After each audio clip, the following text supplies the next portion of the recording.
Moving forward to a very informative session by our very own UPS alumni who has been serving the aviation industry from past 13 years. It's an extreme pleasure to have Ma'am Surbhi Rana on our panel. She is currently working as an assistant general manager aviation business at Bangalore International Airport Limited. Before this, she had served at Mumbai International Airport. I would like to add that ma'am has been featured in ACI Asia Pacific, including senior and high level panelists for her outstanding work on a research paper. Survi ma'am was a commendable performer in UPS 2006 to 2008 batch of MBA and had successfully obtained a first rank in aviation management program. In 2019, she completed Concordia Airport Executive Leadership Program from the Concordia University based in Montreal, Canada. Before that, she has also served as manager in the fields of airline marketing and passenger development in GMR Hyderabad International Airport Limited. Now, I would like ma'am to help us proceed with our webinar and fill us with some of her really informative experience from the aviation field. Also, we would be taking the Q&As at the last. Over to you, ma'am. Hello, everyone. Rishabh, can you hear me? Yes, ma'am. Yes, Hi, ma'am. good morning all, and I'm really delighted to be part of this interactive session. And it's always, great to be part of the team, from where I got the basic understanding of aviation and coming back and giving my own inputs to the wonderful people who are there today. I see there are some 120 people as participants. So I look forward to starting my session, and I hope you will find it interesting. So let me just share my screen. Just give me a minute.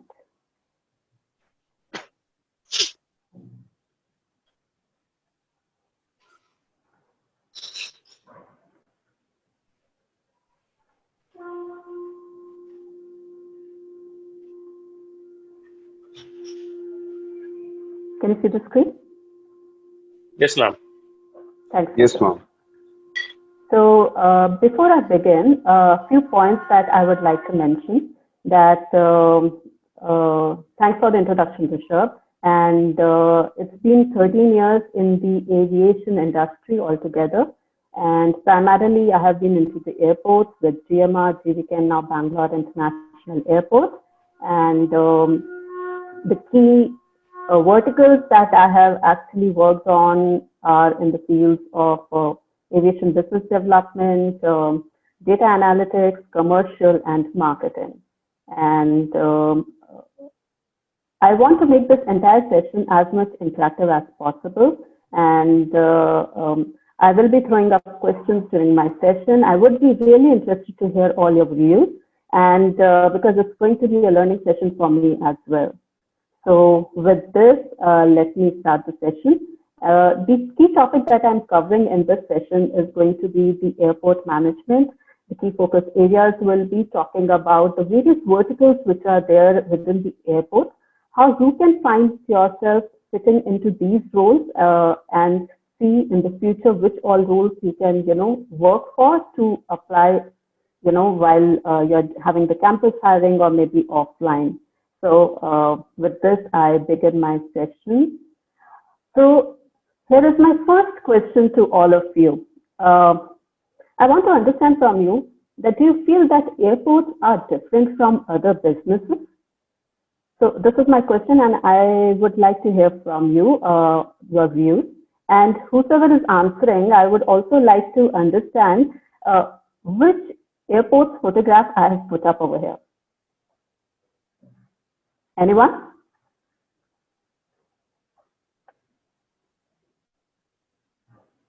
Ma'am, the map says maybe France, somewhere in France or something. Sorry, I'm unable to hear properly. Ma'am, some French airport, maybe Okay. Paris. Okay, you have to answer the question as well. Yes, ma'am. We feel airports differ from other businesses. Mm-hmm. Okay, why? Ma'am, there are various factors for it, like airports dependency is basically on the airlines, and the other retail shops are dependent upon airports. So basically, the airlines are the major factor that differs airports from other businesses. Okay, that's good. Okay, so I'll try answering this question. So first of all, this photograph is of Atlanta Airport, Hartsfield-Jackson Airport. This is the world's busiest airport currently. In the last year, it handled almost 110 million passengers. And coming to the question, I feel the answer cannot be said a pure yes or no. Airports are any other businesses, that you see in and around. The driving factor for an airport is profitability, the revenue generation, and then considering the customer service part of it. So typically, an airport works in the same domain with regard to, the business part. There is a proper financial documentation that happens. There is a revenue generating function of it. There is an operations part of it. So effectively, airports work like any other business. However, the differentiating factor is airports work in an entirely different ecosystem compared to other businesses. And when I talk about this ecosystem, it means that airports typically don't operate on their own. They are dependent on many other factors, something like what Pradita mentioned, that the airport operations are completely dependent on other functions. So the airports are dependent on airlines, the ground handlers, the regulatory agencies, etc. For us, our clientele are customers, cargo, and other such related businesses. So for us, the revenue is a part of it, but we also need to focus on the customer service on the experience part, because as and when the passenger is happy and delighted, his experience levels are high, then only the passenger may think of traveling via this airport. So that's where, the differentiating factor comes in. My second question, how many departments typically you think are there in an airport? And of course, I want you to tell me which airport photograph is this. As a hint, this is one of the major airports and the shopping heaven for the passengers. Anyone? Is it the Dubai International Airport, DXB? Yes, Rishabh, that's correct. It's Dubai Airport, but you have to answer the question as well. Majorly there are 4 divisions. Mm-hmm. The one I remember is first is land side, side, and I don't remember other two, ma'am, but land and air side I remember. So there are basically 4 departments. Okay. Anyone else? I'm adding to Shreya's point. We have 3 sides: city side, terminal, and land side. Okay. So I guess broadly 3, and we have departments also in that. Okay.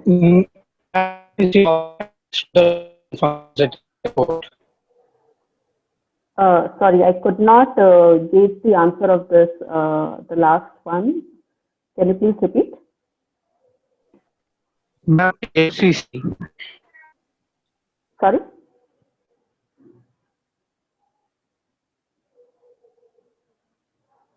Okay, so I'll try answering this question. Definitely the departments vary from an airport to airport, but typically in a mid-sized airport, mid-sized to a large-sized airport, there could be as many as 30 departments. And that's what my idea was, that in this presentation, I'll take you through all those departments. I'll try covering majority of those departments. And then, you can get some perspective of these.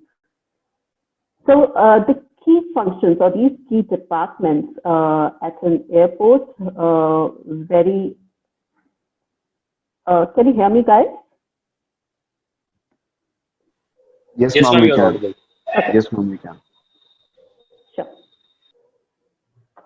So the key departments vary from some of the traditional businesses that the airports have been operating and some of the new formed departments and the functions that are in place. So the traditional business for an airport are in the form of, like what you mentioned, the operations, which is like an intrinsic department and which is further categorized into the landside operations, terminal operations, AOCP, airside, ARFF, etc. Apart from that, there are these revenue businesses of an airport, which can be categorized into aero and non-aero. I'm sure you all would be aware about it. Now, within the aero side of it, it is considered as a traditional business, and intrinsically, most of the airports generate more than 60% of the aero business. And within this aero business, the key categories that majorly form is the revenues that one gets through the routine charges to an aircraft, which could be the landing, parking, housing, passenger-related revenue like user development fee or an airport development fee. Apart from that, there are other aviation business-related revenues like the cargo, which forms a major element in most of the airports. And then there are various other aviation-related businesses like the catering, fuel farm, etc. The other vertical is within the traditional business is the slots department. Of course, in the prior session, you would have heard Sai mentioning about a critical department or a critical stakeholder for an airline is the airport operations and slots. So slots plays a critical role in the entire airport.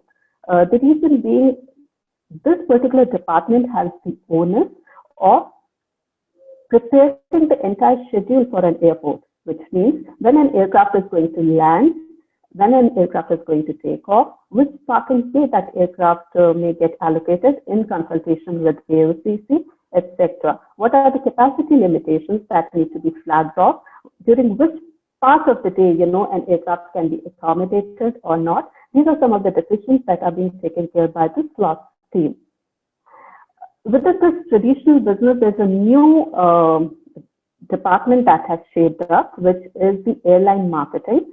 And I have been part of this particular business during the last 13 years.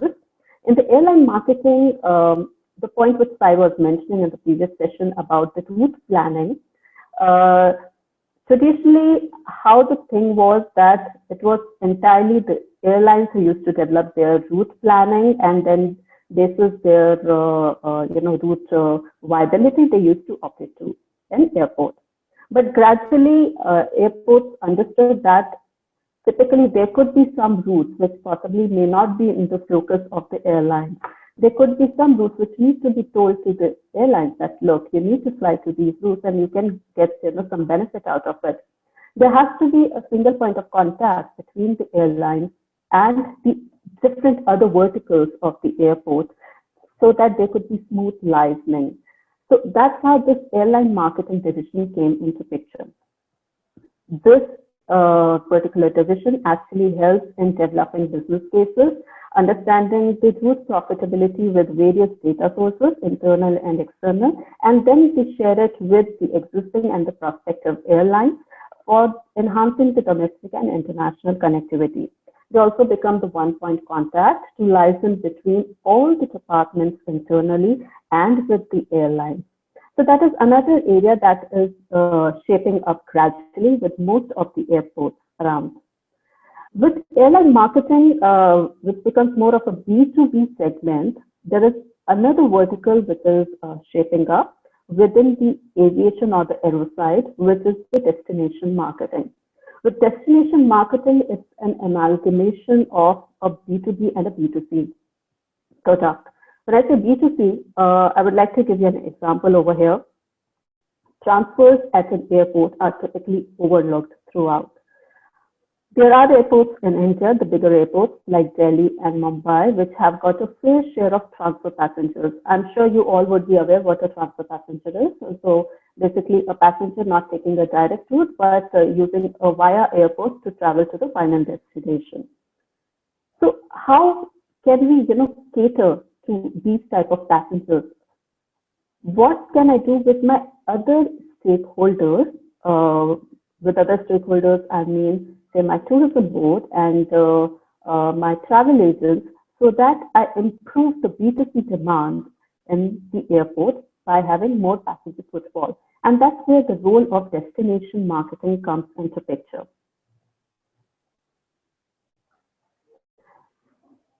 And now, gradually, the airports are evolving. We are no more relying on the traditional sources of revenue generation and the traditional way of working. We are getting into the innovative way of revenue generation. But within that innovative way, there have been some old age revenues in the form of non-aeronautical revenues. And these could be in the form of, okay, I actually asked this question with you. I'll ask this. Help me understand which are the major non-aeronautical revenue sources for an airport. Anyone?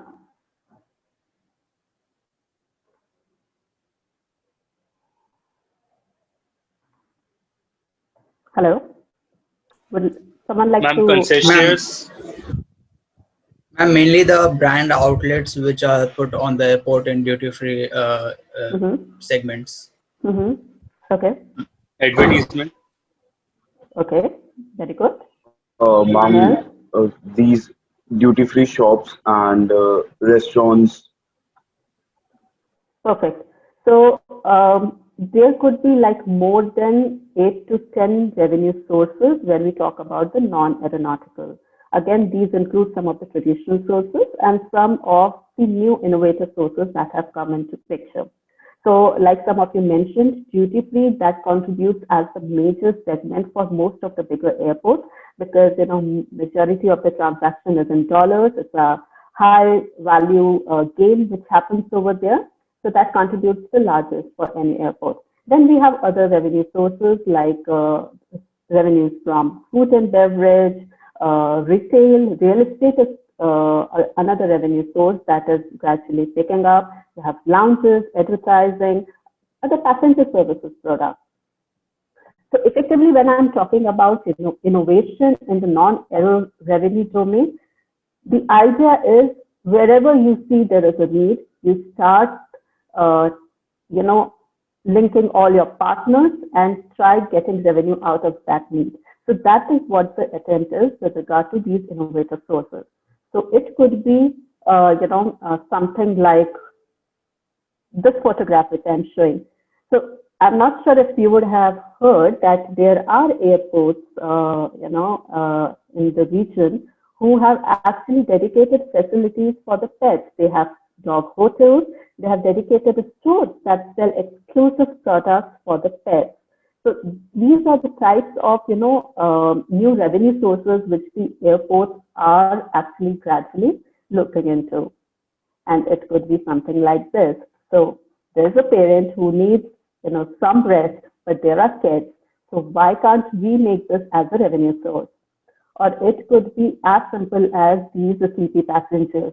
Rather they sleeping on the common areas, can I use this opportunity to monetize? So that's how typically the non-aeronautical side of an airport works, where we try to see the needs of the passengers and then try monetizing it.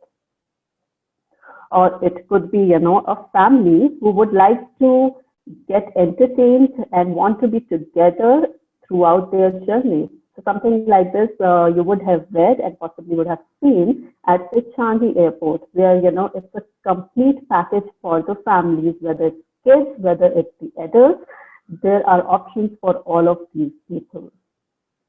Or it could be, a person who would just like to relish the gourmet food at the airport. So a concept like this is there at majority of the airports where, they have, a menu which, can be taken by the passenger at a fixed rate, and it's an unrestricted menu that can, be taken. Or it could be the needs of the business passengers. So it could be, an exclusive area for them, an exclusive spots where they can do their business without any, hindrances. It could be, high Wi-Fi zones, etc. So typically what I'm trying to point out right now is that all these needs are basically helping the airport to generate revenue, which was not there, I would say, around 15 years back. The reasons for this is primarily, specifically in India, initially, most of the airports were under the government body. And the thrust for the revenue generation for being a profitable entity was not there. Moreover, there was a very less focus on the customer experience. With the private participation coming in, airports being run like a pure business, all these angles have come into the picture. And the most important thing in this entire ecosystem is now airports are continuously focusing about the experience of the passenger. And if a passenger can actually decide which airline it wants to fly. And that can be basis, the schedules, the preferred schedules, or it could be basis the pricing, etc. But a passenger has a very limited role in identifying an airport. And that's the difference which the airports of today are trying to make. What they're trying to do is, while a passenger decides on the airline which it wants to fly on, why can't it decide on the airport? And that is something is all about experiences. Of course, if I talk about, name some great airports around the world who have this perception of great experience, I'm sure you would give the examples of the airports like Singapore, Changi, Incheon, Dubai, London, etc. Why is it so? Because they have been focusing on this word called experience. And this is what the airports right now, whether these airports are in India or any other part of the world, are focusing upon. The next important thing in this entire airport management is a new word called D. Can anyone guess what I'm trying to basically signify through this slide? Anyone, please? I'm Delight. Okay. Anyone else? Departure. Okay. Okay, so basically what I'm trying to signify is the word digitization. The airports across are moving to the world of digitization. And the reason why they are doing so is they are not focusing purely on their operations. They are no more working in a monopoly situation. They are working on the needs and wants of the passenger. Today's passenger is a connected passenger. If I talk about a business segment passenger, he wants to have a quick movement at the airport. He doesn't want to wait in the queue. He doesn't want, to waste his time when he is going to the check-in counters or when he is there at the CISF entry checkpoint. He wants everything to be moved. He wants his entire thing to be there on that one thing which is called mobile. So that's where this need of digitization has evolved across the airport. And with COVID-19 in place, we have actually accelerated this particular process, and not only in India, but across the globe. And it has actually given a lot of benefits to the airports, not even airports, to the entire aviation fraternity. So like I mentioned, airport doesn't operate on its own. We create an ecosystem where we provide a level playing field to various other stakeholders like the airlines, the ground handlers, our catering companies, etc. So it's basically enabling digitization across all these platforms, across all these stakeholders is something that the airport envisages and is doing. And the benefit out of this is that, and the benefit out of this is that we, at the end of it, actually help in increasing our efficiency. We help in basically creating better experience for the passengers, who in turn help in increasing our revenue, and also we create a better brand identity for ourselves. Moving to the next section, a very important segment or function of the airport right now, which is again getting evolved, is the big data. So again, this concept was not there, if I would say, 10 to 15 years back. Right now, this process has further evolved because airports are making the decisions on the facts and figures, but not versus their hunch feelings. So if we talk about the landside operations, we need to understand how much queuing space should be provided for the taxis to come in. Of course, we cannot work on our whims and fancies. There has to be data that is needed. Similarly, I mentioned to you about the capacity planning side in the beginning, which, slots basically focuses on in terms of during which part of the day, the flights need to be put in. That is again based on big data. I talked about the airline marketing side of it, wherein we prepare the route, the airline marketing part of it, where we provide the business cases. So that is also dependent on this big data. So effectively, everywhere across the airport right now, the data is being used, and the airport operators are actually making conscious decisions using this data so that we can validate it in front of our stakeholders, and we can also use this as a case to help improving the efficiencies of not only the airport operations, but of our related partners. An important segment in the entire airport operations or the airport management is the stakeholder relations. So as I had emphasized before, we actually don't operate in an isolated environment. We have multiple departments, multiple stakeholders to look into. And when I say this, so we have, if I look on to, from a broader perspective, we have got, our regulatory body. So like we have in India, it's Ministry of Civil Aviation, we have DGCA, we have Bureau of Civil Aviation Security, BCAS, CISF, Immigrations, Customs, etc. Then we have got our other stakeholders which operate in the airport environment, like I mentioned earlier, airlines, airports, ground handlers, catering companies, fuel farm, etc. We have our trade unions, which are there. Apart from that, we have our concessionaires, the retailers, the duty-free operators, other licensees who are holding the spaces at the airport, the local government, which I mentioned earlier. We have got our competitors, which is again something which typically no one thinks of because everyone says, okay, airports is a profitable business because they operate in a monopoly situation, which actually is not true. Right now, most of the airports are competing, and for me, like say for example, for an Indian airport, a competitor could be one of the airports in Middle East.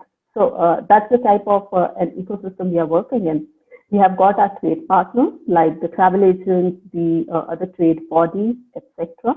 And we have got our community, which is an important part, which actually in most of the times is missed out, especially in the Indian context.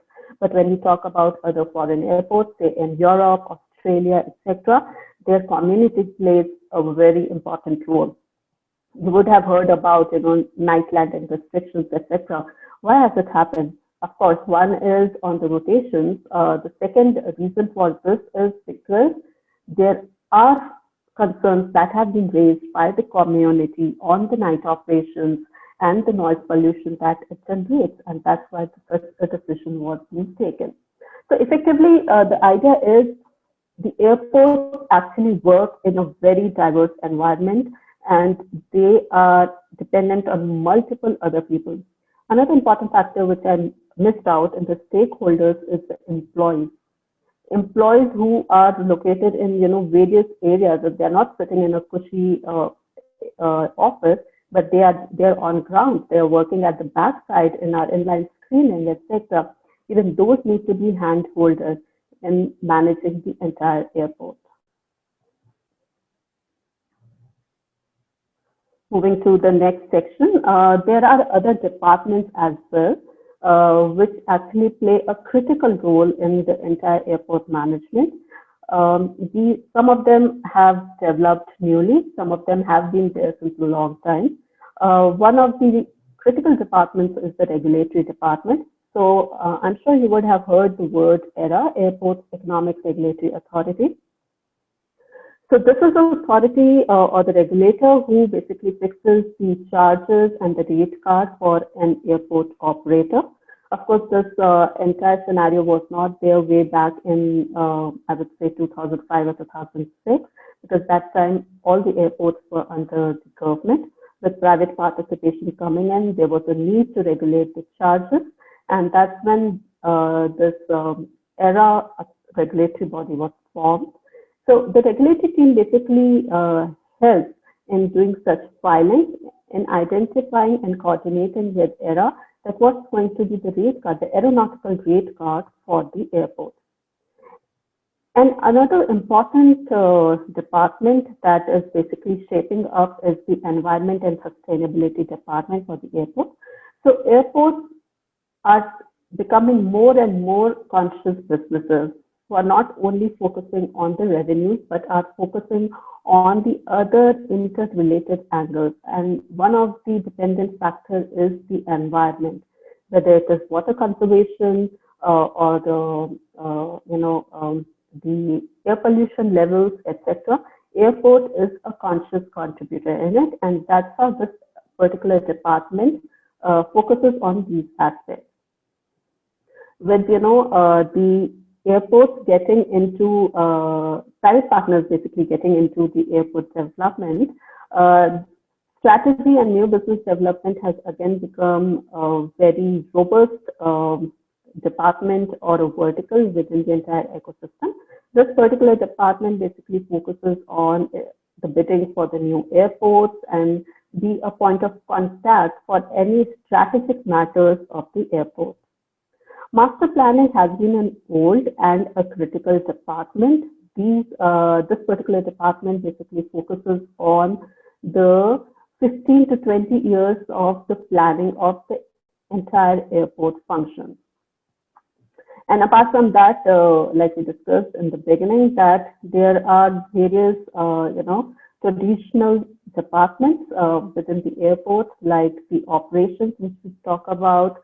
We have got quality that basically monitors all the quality factors, not of the internal stakeholders, but also of our external parties, the concessionaires and airlines, etc.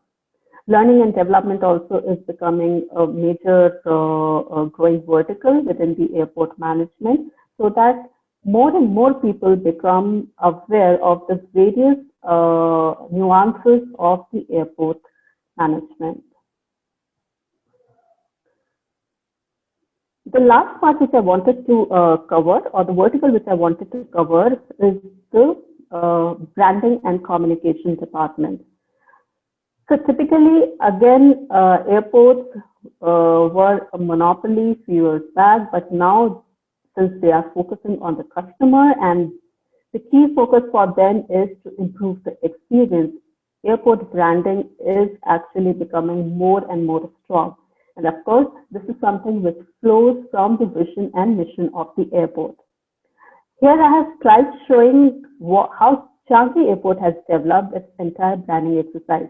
Can anyone tell me what exactly is the core idea behind this branding exercise of Changi Airport? Anyone, please? Mom, to get maximum operations. Okay. Okay. Anyone else? Ma'am, other than like this is more of central decentralization. So all the sub departments or entities within the parent company can work independently and have maximum profits. So this is one of the reason. Great. So I'll further, elaborate on this. So the key branding guideline for Changi Airport. So this is actually a new revised branding guideline of the airport. And the key philosophy behind it is connecting lives, exceptional people connecting lives. Changi Airport understands that there are different segments of people, both internal and external, and it could be the passengers, employees, or anyone. All these people are different, and it is through the airport that all these people can be connected and they can become the part of the entire ecosystem. So that's the whole intent of the branding guideline of Changi Airport. So like I mentioned in the beginning, that the airports are basically consciously focusing on their vision and mission, and that's how their brand identity is being developed. And this is something what gets reflected in Changi Airport's branding exercise. And the entire intent for the airport to get into this type of exercise is to give that positive feel to not only the passengers, but anyone who is getting associated with the airport, that yes, this airport is a preferred airport. It could be for the cargo, it could be for the passengers, it could be just for the experience, but this is a preferred airport. And here I would like to show you two videos that actually I had executed when I was in Mumbai airport. That was primarily based on this entire branding side of it. This was more to do with the commercial marketing, wherein our intent was that let passengers feel connected to the airport, let they have better experience, let their journeys out of the airport become memorable. And this in turn will actually facilitate in the overall airport branding. And just because a passenger is feeling connected, he or she will try to make this airport as a preferred choice in the future, may have positive words, may spread good messages about this airport, and may also help in increasing the overall revenues for the airport. So what I'm trying to basically say is, or just by doing one exercise, there is a trickle-down benefit that an airport observes, and of course it needs to be done on a continuous manner.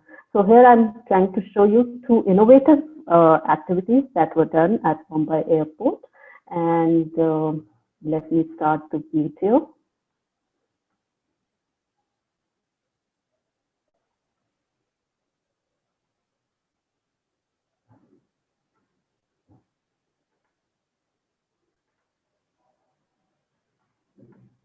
Can you hear the audio of it? No, No, ma'am. ma'am. No, you cannot. No, ma'am, you need to switch it on from the options about. Okay, just a second. Share the computer audio.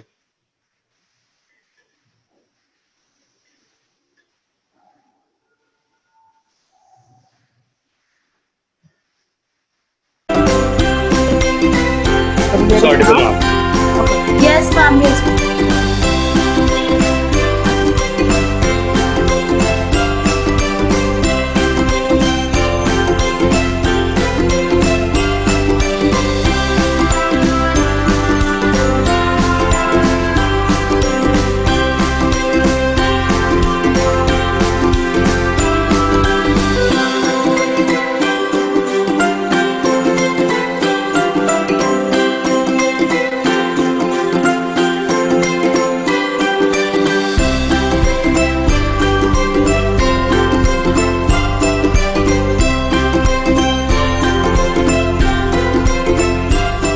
Hey, jingle bells, jingle all the way. Oh, what fun it is to ride in a one-horse open sleigh. Hey, we wish you a Merry Christmas. Merry Christmas. Merry Christmas. Ride in a one-horse open sleigh. Great. So this was an exercise that we did along with our partners, and what we tried to do through this activity was create an environment of festivity, of fun and joy, and involve passengers in this particular activity. Here I'm going to show you another video. So this particular video is something that was unique, which was done at Mumbai Airport 2 years back. It was for the first time that was done. Here I actually open the video now.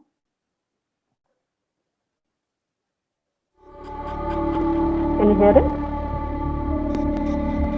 Yes, Yes, ma'am. Yes, ma'am.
Great.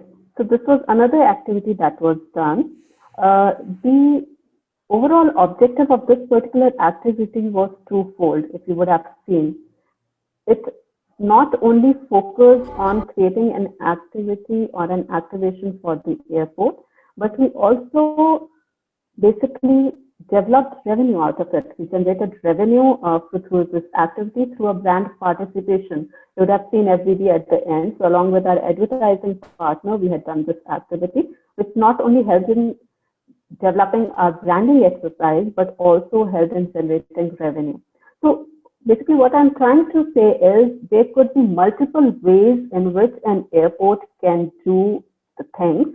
It's just that innovative mindset is required, and any activity at the airport, remember, will help in generating the branding exercise if done in the right manner.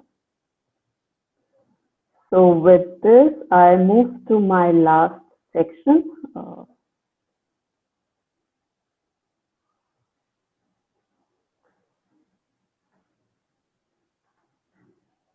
So my last section is basically talking about the airports of future. Of course, we have been talking about what the aviation industry will look like. 8 months back, we were all gaga about the entire global and the Indian aviation industry. We used to talk about we being, in top 5 aviation markets globally. The Indian aviation was soaring and having a double-digit growth and boom. And in these 8 months, everything has gone flat. Of course, now gradually the traffic is recovering. We are seeing almost a 50% recovery compared to what the traffic numbers were last year. However, there is a long road to go. So now what's going to be the future of the airports in this given scenario? And it's not only the airports, it's the entire aviation industry that we need to focus upon. So this is a food for thought for all of you. And definitely I would be keen to hear your views on what's your perspective of the airports of future. Is it going to be the digitization or the fast-paced aircraft we are talking about, cutting short the travel time, or is it something else that the airports need to focus upon? And the second thing that I would really be interested to hear from you all will be, how do you think that this COVID-19 has been a beneficiary to the aviation industry? Of course, we have known that, because of COVID, it has been all bad throughout. But definitely there is a ray of hope. So I would really be keen to hear your views to understand what has been the benefits of COVID-19 to the aviation industry. And with this, I conclude my presentation. Sorry, I have not been. I have not been able to see the questions, but maybe I can discuss now if the time is there. Maybe those can be discussed later on. And as a thank you note, thank you very much for giving me time. And definitely, I may not be able to revert to you on your messages later on, but I would be glad to have such type of sessions going forward, so that I can actually share my views and my understanding of this aviation industry in the last 13 years. Thank you very much, and I hope you do wonders going forward. Thank you all. Thank you so much, ma'am, for sharing your valuable insights. It was a wonderful session, and it is really great to have you with us on this auspicious occasion for Udan. Thanks, Ruby. Hello, sir. Thanks, Ruby. I think this is a great session. Thank you so much. Thanks for your time and support. I think you have always been supportive. Thank you so much, pleasure. Thank you. Ma'am, we'll compile the questions and we'll mail it to you by the end of the day. Sure. Thank you so much. Thank you so much, ma'am. Moving I now forward, have Clarita. Yes, ma'am. yeah, moving forward, we would now like to show a video uploaded by GMR Group on their official YouTube channel, which has focused on industrial visit to Rajiv Gandhi International Airport, Hyderabad, conducted by a university in association with GMR Group. I would request Aditya to upload the video.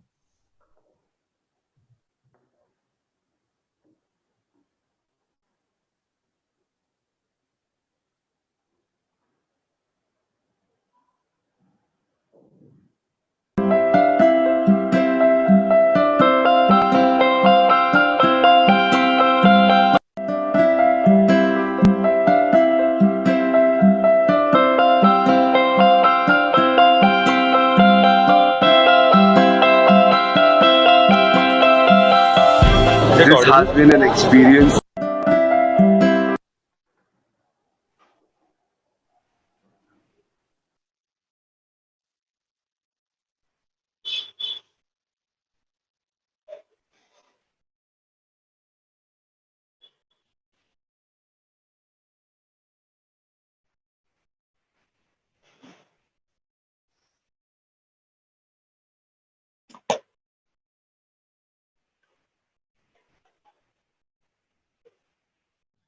Rishabh, I think the sound is not coming. If you could check the audio.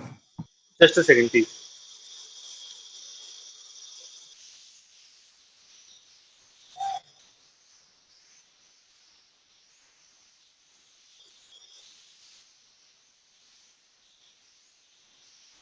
How the operations work, and this experience is something else. We just whenever It was audible. Continue.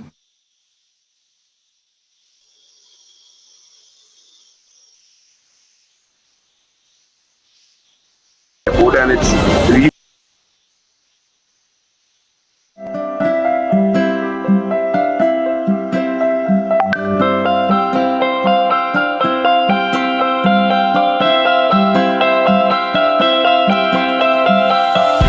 this has been an experience that I've been waiting my 2 years of this college career.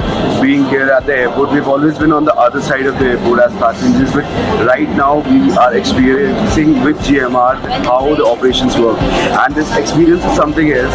We just, whenever we come to a airport, we check in, we move around, we shop, and then we're boarding and then we leave. But here we are understanding the basic operations that it takes to carry out a daily operation at the airport, and it's really helpful for us. And thank you to GMR that they're letting us know every inch of detail, like every inch of this airport, and sharing their views, sharing their ideas, sharing their vision towards us, and it's really helpful to us. We are here for our industrial visit regarding our mainstream, that is BVA aviation operations. So far we have learned about the whole GMR industry and airport, MRO. So here in MRO we have seen 3 aircraft which are under maintenance. I'm thanking the whole GMR industry and our faculty who have taken us here, and thanks to Hyderabad Airport.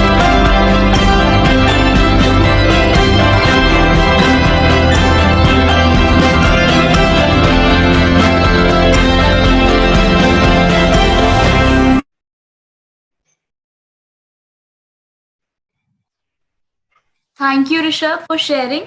Now I would like Nisha to introduce our guest.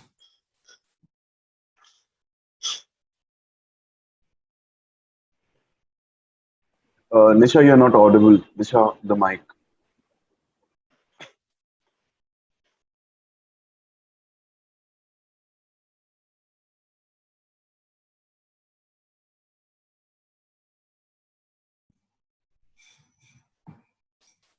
I think she is not audible. I would like to continue.